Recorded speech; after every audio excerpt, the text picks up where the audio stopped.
ওয়ালাইকুম আপু। ওয়ালাইকুম আসসালাম। আপু এই প্রতিবেদন বা মিডিয়ার সামনে কেন আসছেন একটু দর্শকদের উদ্দেশ্যে উপস্থাপন করবেন। কেন আইছি? অনেক কষ্ট করে, অনেক দুঃখ কষ্ট করেই তো প্রতিবেদনের সামনে আইলাম। আচ্ছা, কি নাম আপনার? আমার নাম রূপা। দেশের বাড়ি কোথায়? দেশের বাড়ি নোয়াখালী রায়পুর। প্রিয় দর্শক শুনতে পেরেছেন। আপু শুনতে চাচ্ছি আপনার মুখে আপনার কেন এই কেমন বয়সী মনে মানুষের জন্য আসছেন?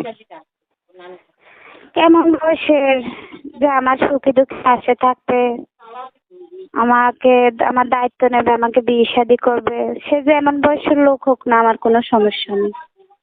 তা আপনার মুখে শুনতে চাচ্ছি আপু আপনার দেশের বাড়ি হচ্ছে যেখানে বা আপনার জন্মস্থানই সেখানে? হ্যাঁ হ্যাঁ।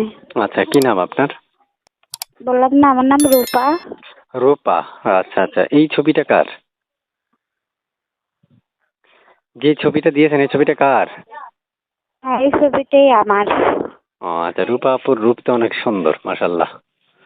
আপু শুনতে চাচ্ছি আপনার হঠাৎ যেখানে আছেন সেখান থেকে বিয়ের জন্য আসে না পাড়া প্রতিবেশী থেকে? আচ্ছা তো ভাইয়া, আমার আমি তো অনেক গরিব মানুষ, যৌতুকের জন্য বিয়ে বুঝতে পারি না, আচ্ছা, বুঝছেন? এই যে কোনো নাম্বারটা কার? মানুষ আসলে শুধু যৌতুক চায়।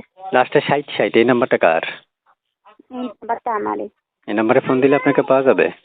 হ্যাঁ হ্যাঁ, পাওয়া যাবে। আচ্ছা, আপনার মুখে শুনতে চাচ্ছি আপু আগে বিয়ে হয়েছে আপনার? না না, আমার বিয়ে শাদী হয় নাই। আমার ছোট একটা ভাই আছে আর আমার মা আছে। আমার বাবা বিয়ে করে আমার সাথে সাথে নিয়ে আলাদা চলে গেছে, আমাদের খোঁজ খবর নাই না। প্রিয় দর্শক শুনতে পেরেছেন, আপু কয়েকদিন যাবত আমাকে ফোন দিচ্ছে রেকর্ড উপস্থাপন করার জন্য। একজন উপস্থাপক হিসেবে উপস্থাপনা করা আমার দায়িত্ব। যাতে বাছাই করার দায়িত্ব একান্ত আপনাদের পার্সোনাল ব্যাপার। আপনারা আপুকে ফোন দিতে পারবেন, স্ক্রিনে দেওয়া যে নাম্বারটা থাকবে।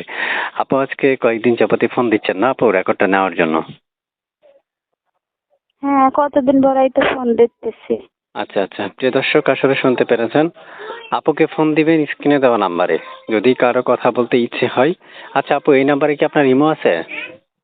না ভাইয়া, কোথায় পাবো নু? এটা আমার বাটাম সেটি।